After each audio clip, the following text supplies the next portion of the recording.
You've been walking past your yard every single day this season. And somewhere in the back of your mind, there's a thought you keep having that maybe, just maybe, the answer to some of what you're dealing with isn't in a bottle at the pharmacy. Maybe it's closer than that. Maybe it's right outside your back door. Right now, in June, there are 11 plants you can put in the ground today. Plants your grandmother recognized, plants that herbalists have used for centuries, and plants that modern research is finally starting to document. Plants that come back every single year, multiply on their own, and quietly support your wellness, while you're sitting on your porch doing absolutely nothing. Not synthetic supplements, not powders, not expensive wellness products with ingredients you can't pronounce. Living plants, growing in your own backyard at almost zero cost, renewable every season for the rest of your life. Now a word I'll say once and mean I'm a gardener, not a doctor. If you're on medication or managing your health with conventional treatments, talk to your doctor before adding new plants to your daily wellness routine. Some herbs interact with common prescriptions. That conversation protects you. Now, let's get into the plants. People think that because it's June, the planting window has closed. It hasn't. Your soil is warm, your days are long, and every plant on this list will still establish beautifully if you act this week. But this early summer window does close fast, so let's not waste another second. Here's exactly what to plant right now. Plant 1. Echinacea, purple coneflower. Most people have a bottle of echinacea supplement somewhere in their medicine cabinet. They paid good money for it. And they have absolutely no idea that the exact same plant is growing in prairies and roadsides all across America and could be growing in their backyard right now for free forever. Echinacea purpurea is hardy in USDA zones 3 through 9. Large daisy-like flowers with deep rose pink to purple petals radiating out from a raised, spiky, burnt orange center cone. They bloom from midsummer through fall, July, August, September. Right when your garden needs the most color and your immune system starts preparing for the season ahead. Here is what the research actually shows. Multiple clinical studies, including peer-reviewed work published in journals like The Lancet Infectious Diseases, have examined Echinacea's effect on upper respiratory tract dynamics. The findings consistently point toward enhanced immune resilience, supporting the body's natural recovery processes when Echinacea preparations are used at the very first sign of seasonal scratchiness or symptoms. This is not just folk history anymore. It is documented, peer-reviewed botanical research. The root is the most medicinally concentrated part of the plant. After 3 years of growth, and only after 3 years, you can harvest one root from an established clump without harming the plant. Dry it, tincture it, or simmer it into a deep decoction. The leaves and flowers are also highly useful and can be brewed directly into tea throughout the growing season. As a North American native, Echinacea feeds monarch butterflies, swallowtails, and native bees from July through October. And here is the economic reality. Every 3 to 4 years, divide the clump. One plant becomes 8 to 12 divisions. At current nursery prices of $12 to $15 each, one original Echinacea plant eventually produces over $100 worth of free plants from a single morning with a garden fork.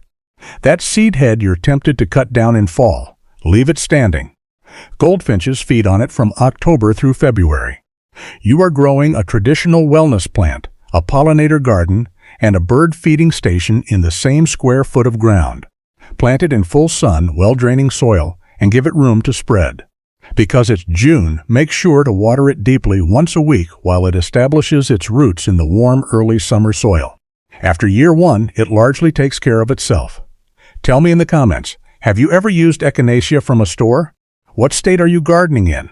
I read every single one. Plant 2 elderberry. A small bottle of elderberry syrup at the pharmacy costs $18, sometimes more. You use it for a week during the cold season and it's gone. One elderberry shrub, a single plant in your backyard, produces enough berries every fall to make a full year's supply of syrup for your entire family. And then it does it again next year, and the year after that. Sambucus nigra is hardy in USDA zones 3 through 9 and grows with a vigor that will genuinely surprise you. In good soil with reliable moisture, it can reach 8 to 12 feet tall and equally as wide within just a few seasons. The flowers come first, large flat-topped clusters of tiny cream-white blossoms in late spring, intensely fragrant, edible, and stunning against the dark compound foliage. The berries follow in late summer and early fall, deep purple-black, clustered in heavy drooping bunches. Unmistakable. Sambucus nigra has over 40 published clinical studies examining its protective and immune-modulating properties. Research has specifically focused on its dense flavonoid compounds, particularly cyanidin-3 glucoside and cyanidin-3 sambubioside, which appear to support cellular defense and reinforce natural seasonal immune responses. One landmark randomized controlled trial found that elderberry extract significantly reduced the duration and severity of seasonal immune challenges compared to a placebo. This is serious research from serious institutions. Your grandmother was ahead of the curve. The flowers are edible raw and make one of the most delicate, fragrant teas you will ever drink. Or a traditional elderflower cordial that tastes like summer itself. Important safety note: always cook the berries before consuming them. The raw berries, leaves, bark, and roots contain natural compounds that can cause stomach upset in large quantities. Syrup, jam, tincture, or juice. Cooked preparation is the standard for a reason. Plant 2 shrubs for cross-pollination and substantially better berry production. Bob Blue and Adams are 2 proven cultivars that perform beautifully across most American growing zones. Every few years, hard prune in late winter to keep it productive and manageable. It comes back stronger every time. 1 shrub, 1 season, a year's supply of baseline immune support, grown and made by your own hands. Give it a deep, thorough watering this June, and watch how fast it takes off.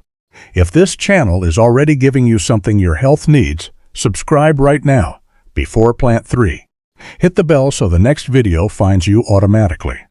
It costs you nothing, and it means this kind of information reaches you every single week.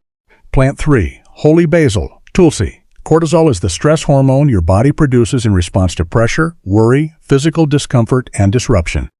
Chronically elevated cortisol, the kind that comes from years of accumulated life stress, is directly linked to poor sleep, immune suppression, blood sugar fluctuations, and physical tension throughout the body. It is one of the most significant and most overlooked health and wellness challenges that we face as we age. Ocimum tenuiflorum, holy basil, called Tulsi in Ayurvedic traditions, where it has been used therapeutically for over 3,000 years, is classified as an adaptogen. That is a specific category of plant with a specific clinical definition. A substance that helps the body naturally adapt to environmental stress and normalize physiological functions, without overstimulating any one system.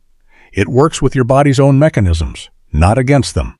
Multiple human clinical trials have examined holy basil's effect on stress scores, cognitive clarity, metabolic balance, and overall systemic health. A study published in the Journal of Ayurveda and Integrative Medicine found significant improvements in cognitive function, stress scores, and sleep quality in participants utilizing Tulsi extract over an 8-week period. Another trial documented measurable support for fasting blood glucose regulation within a healthy range. This plant is being studied seriously, and the results are remarkably consistent. In American growing zones, treat Tulsi as a tender perennial or a vigorous summer annual. It thrives in zones 9 through 11 year-round. In zones 6 through 8, it loves the warm June weather and thrives in full sun, making it an absolute star for container gardening on a porch or patio. If you live in a cooler climate, you can easily bring a cutting indoors before fall to overwinter on a sunny windowsill. The leaves can be steeped in hot water for tea or added fresh to meals. The flavor is wonderfully complex. Hints of clove, pepper, and a rich sweetness that doesn't quite match any other herb in the garden.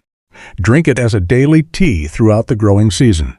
The ritual itself, stepping outside, picking leaves you grew, steeping them in your own kitchen, is not a small thing. That act of care and intention is part of what makes it work. 3,000 years of traditional use. An expanding body of clinical research. And it grows in a simple pot on your porch. Start it this June.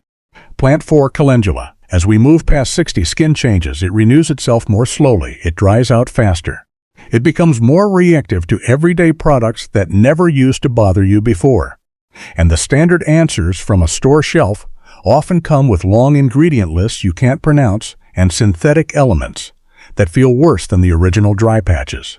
Calendula officinalis has been used as a topical healing and skin-soothing agent since at least the 12th century.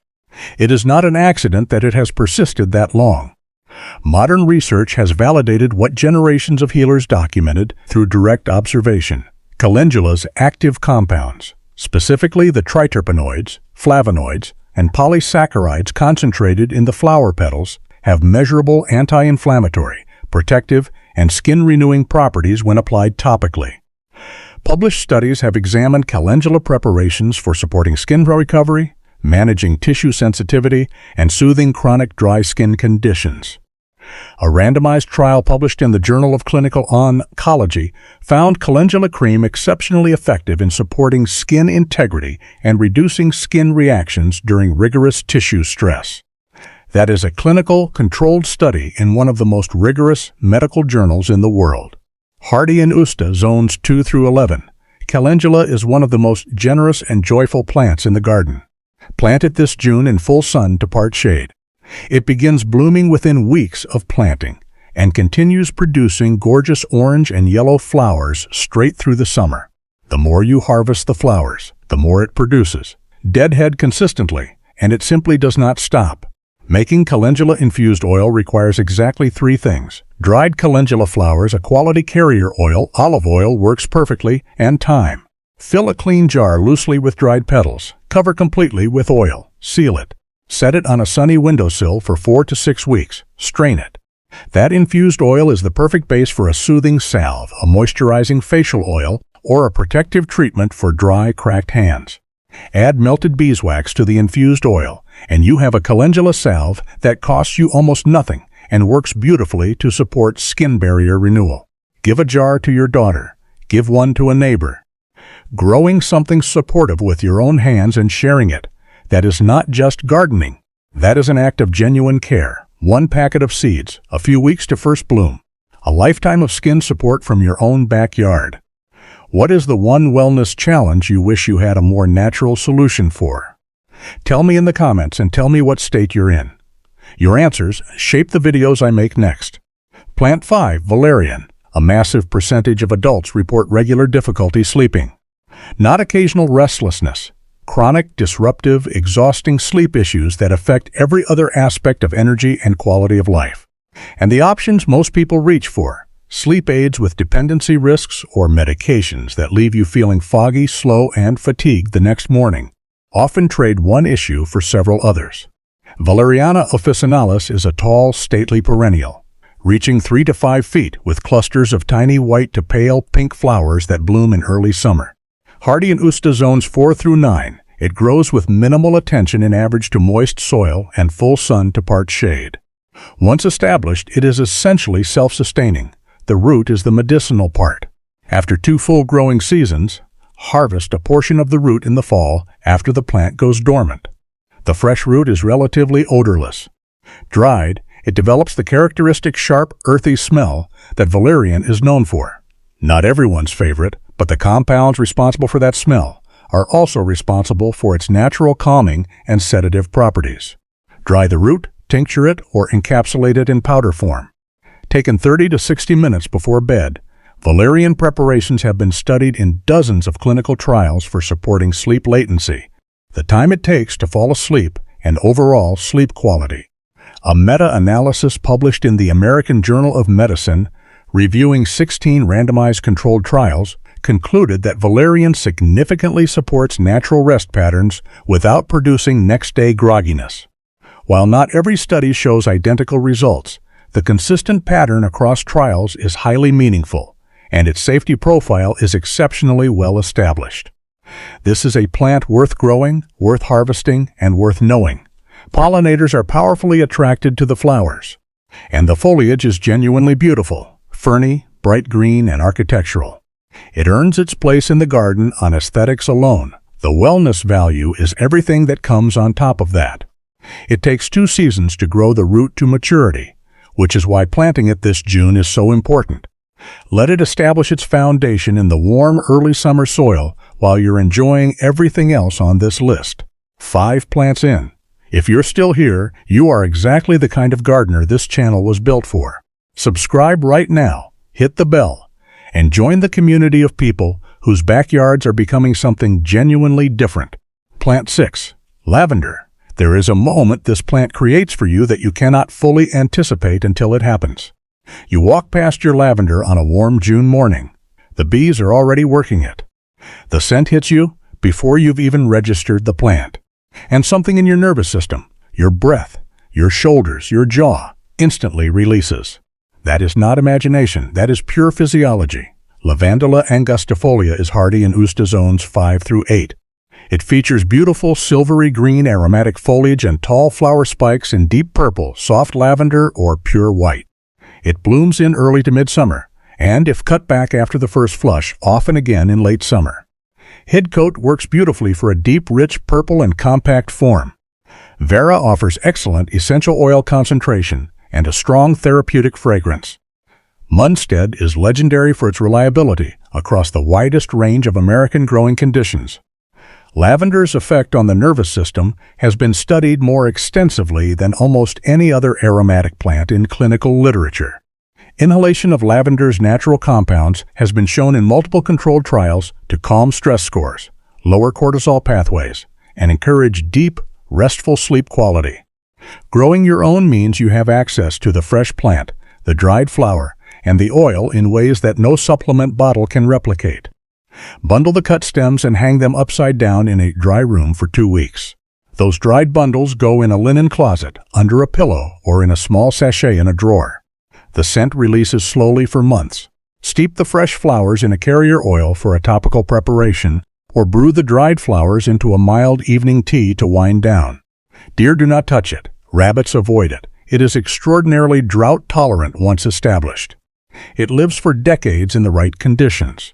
Planted in full sun and fast-draining soil, lavender loves lean, dry, almost neglected conditions. Give it your most sun-baked, least watered spot this June and watch it exceed every expectation. 60 seconds in its presence. That is all it takes to understand why this plant has been in gardens for 2,000 years. Plant 7. Fever. If you have ever sat in a dark room with a wet cloth over your eyes waiting for head tension to pass, this plant belongs in your backyard.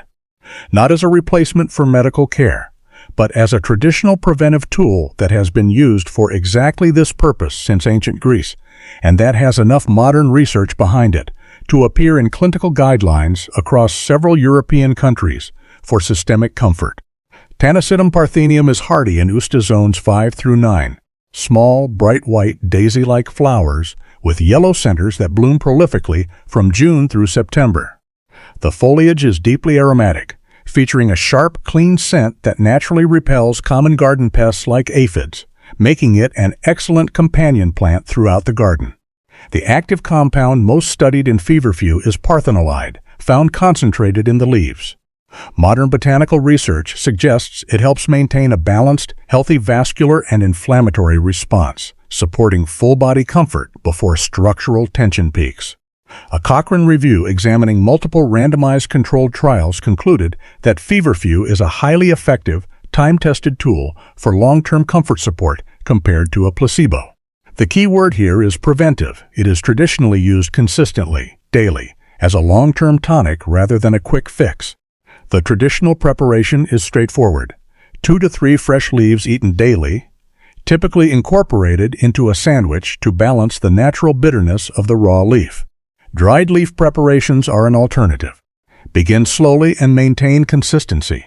Preventive botanicals require regular use over several weeks to show their full benefit. And always discuss it with your doctor if you are managing your health with conventional prescriptions, ensuring full safety. It self-seeds prolifically. One plant becomes a gorgeous little colony within 2 seasons without any help from you. Thin it as needed to keep it from spreading beyond its space. Every plant you remove is a free division to share with a friend who is looking for a natural, grounded approach to long-term comfort. Ancient use, modern research, a plant that earns its space in every garden on this list. Have you ever tried a natural approach to supporting your systemic comfort? Tell me about it below. I read every comment and I learn from every one of you. Plant 8. Rosemary. Memory is not a fixed thing. Cognitive function is not a fixed thing. And while the research on panel support for brain health is still evolving, one compound, 1,8-cineol, found in high concentrations in fresh rosemary, has produced some of the most consistently interesting results in cognitive research of any plant-derived compound currently being studied. Salvia rosmarinus loves the warm soil of June. It is hardy in Usta zones 7 through 10 as a permanent evergreen shrub. In colder zones, it thrives beautifully as a container plant that overwinters indoors, in a bright, cool window. It grows 2 to 4 feet tall and equally wide, with needle-like dark green aromatic foliage and small blue-purple flowers that appear early, providing an essential nectar source for pollinators. A study published in Therapeutic Advances in Psychopharmacology found that simply being in an environment diffused with the natural aroma of rosemary was associated with improved speed and accuracy on cognitive performance tests, as well as measurable blood levels of 1,8-cineol. Additional research has examined rosemary's rosmarinic acid for its exceptional antioxidant and protective properties relevant to long-term neurological health. The risk profile of growing rosemary in your backyard and cooking with it daily is essentially zero, and the potential upside for sharp focus is significant. Beyond the cognitive research, rosemary is one of the most antioxidant-rich culinary herbs per gram of any plant on Earth. Use it fresh on roasted vegetables, in olive oil, in bean dishes, or in bread. The rosemary you grew yourself, picked this morning, used this afternoon, has a potency and freshness that dried commercial herbs simply cannot match. That gap in quality is substantial. Harvest regularly to keep it producing fresh growth. Prune after flowering to maintain shape. In Zone 7 and above, it is essentially a permanent, self-sustaining, architecturally beautiful garden shrub that feeds both your mind and your kitchen. Grow it, cook with it, walk past it, and run your hand through the foliage. The scent that stays on your fingers for the next hour is the exact compound that researchers are most fascinated by. Plant 9, ashwagandha. There is a category of research term you need to know: randomized controlled trial. That is the gold standard of clinical research. Not a testimonial, not a case study, a rigorous, controlled, blinded study designed to eliminate bias and measure real outcomes. Ashwagandha has more randomized controlled trials supporting its traditional use than almost any other adaptogenic herb in current research. Withanacea somnifera is a woody perennial shrub hardy in Usta zones 8 through 11. It loves the heat of early summer, making June the ideal time to get it into the ground or into a large patio container. In colder zones, grow it as a vigorous summer annual. It thrives in full sun, poor to average soil, and dry conditions. It is not a demanding plant. It is not a fragile plant. It grows beautifully where other things struggle. The root is the primary wellness treasure here. Published human trials have examined ashwagandha root extract for cortisol management, metabolic support, thyroid health balance, physical endurance, and overall sleep quality.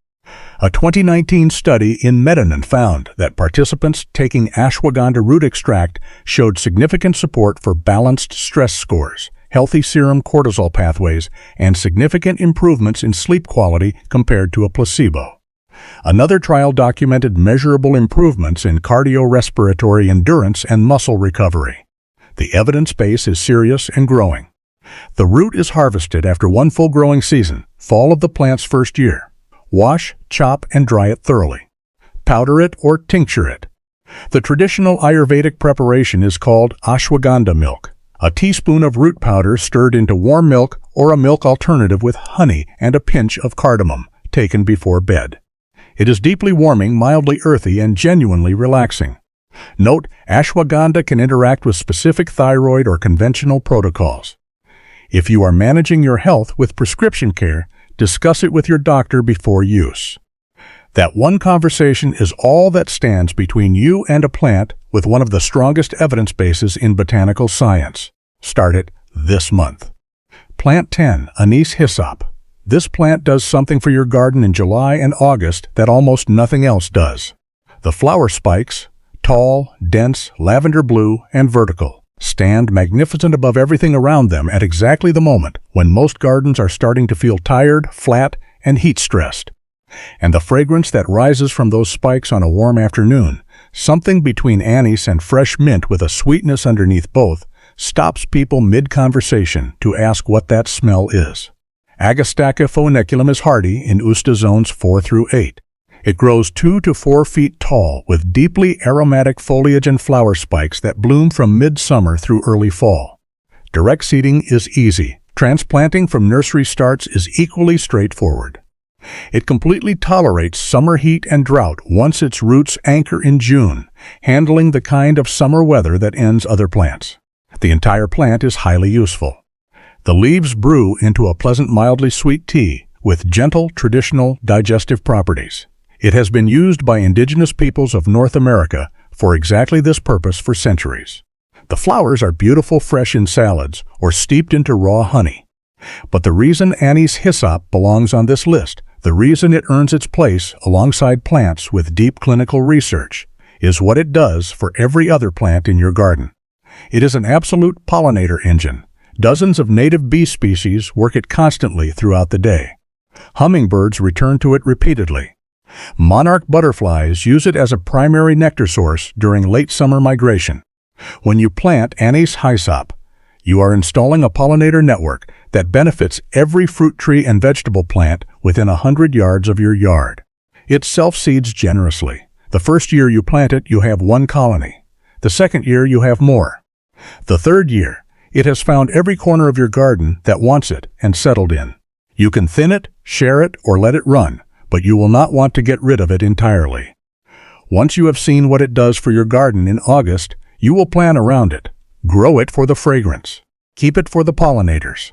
Drink it for your digestion. That is 3 returns from 1 plant in 1 season.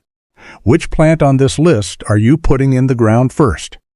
Tell me your zone or state below. I read every single comment. Plant 11. Passion flower. Every plant on this list earns its place from spring through summer. This one earns its place at the very end of the day. When the light is going, when your energy is going, when you've done everything you need to do, and you just want to sit down and let the day end quietly.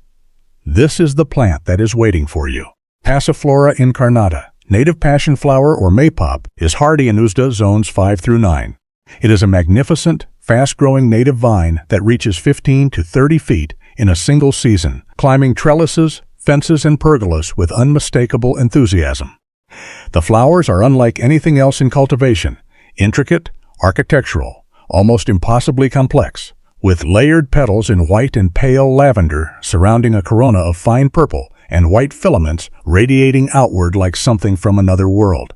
They bloom from June through September.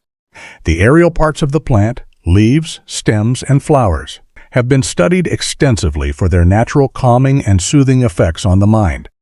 A randomized controlled trial published in Phytotherapy Research examined passionflower's role in supporting daily tranquility and emotional balance, showing significant improvements in daily relaxation scores and restful sleep quality, completely without next-day grogginess or functional impairment. A simple tea made from the dried leaves is one of the most celebrated relaxation rituals in Western herbal medicine. Taken in the hour before bed, it helps the nervous system transition smoothly into rest.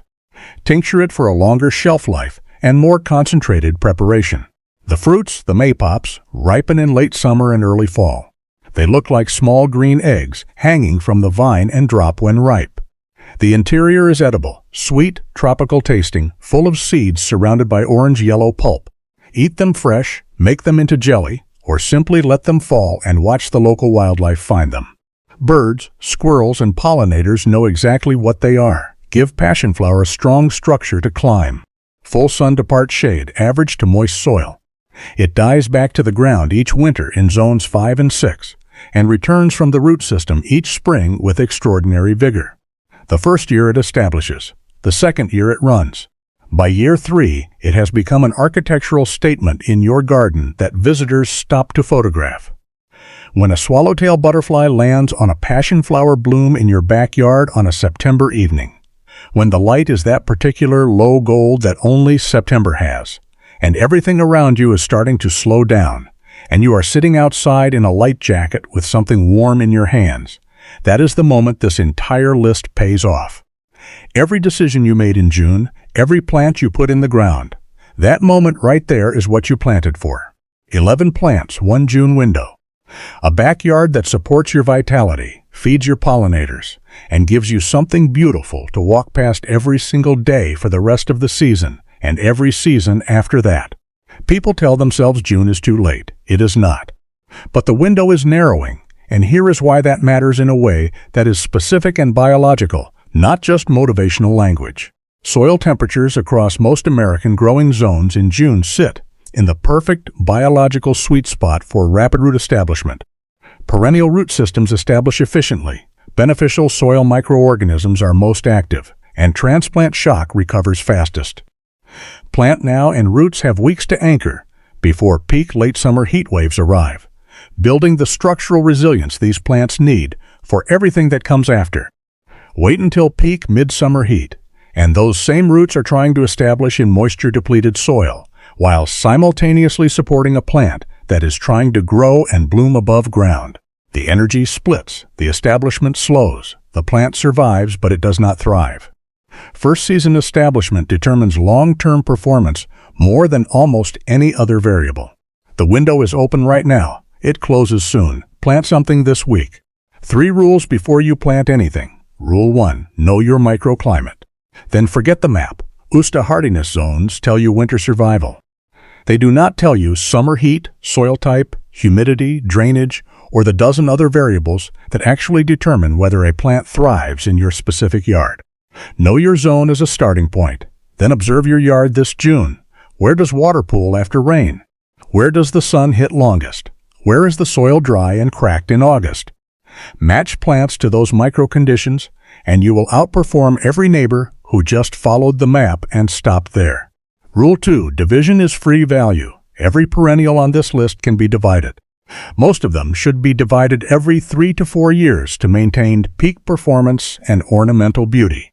Every division is a complete, fully viable plant that costs you nothing beyond the time it takes to dig and separate it. At current nursery prices, one mature clump yields substantial value from a single morning with a garden fork. You should never buy a plant twice that you already have growing in your yard. And every extra plant is a plant you can share with someone who needs what it grows. Rule 3. Dry what you grow.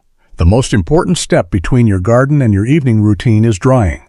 Most plants lose potency or develop mold if stored fresh. Harvest in the morning after dew has dried. Tie in small, loose bundles or spread on a drying screen. Store in a dark, dry location with good airflow until completely brittle. Typically 10 to 14 days for leaves, 4 to 6 weeks for roots. Store in labeled and dated glass jars away from heat and light. Properly dried and stored, most botanical preparations hold their natural quality for 1 to 2 years, transforming your garden into a resource that serves your well-being every single day of the year. You just spent time learning 11 plants that will change what your backyard looks and feels like by July, and what it offers your vitality, your pollinators, and your quality of life for every season that follows. That is not just a gardening video, that is a plan. A real, specific, actionable plan for a yard that works for you, that replenishes itself, that costs less every year as it establishes, and that rewards you more every single season without you having to start over. If this gave you even one plant you're putting in the ground this June, subscribe right now, because next week we go just as deep, and the week after that. Every single week, this channel releases content at this level. Real botanical knowledge, real zone-specific guidance, real information that saves you money and connects you to something your backyard has been waiting to become. You do not want to be the person who finds this channel 6 months from now and wishes they had subscribed today. Hit subscribe, hit the bell, and before you go, drop one comment below. Tell me which plant from this list you're putting in the ground first. Tell me your zone or state.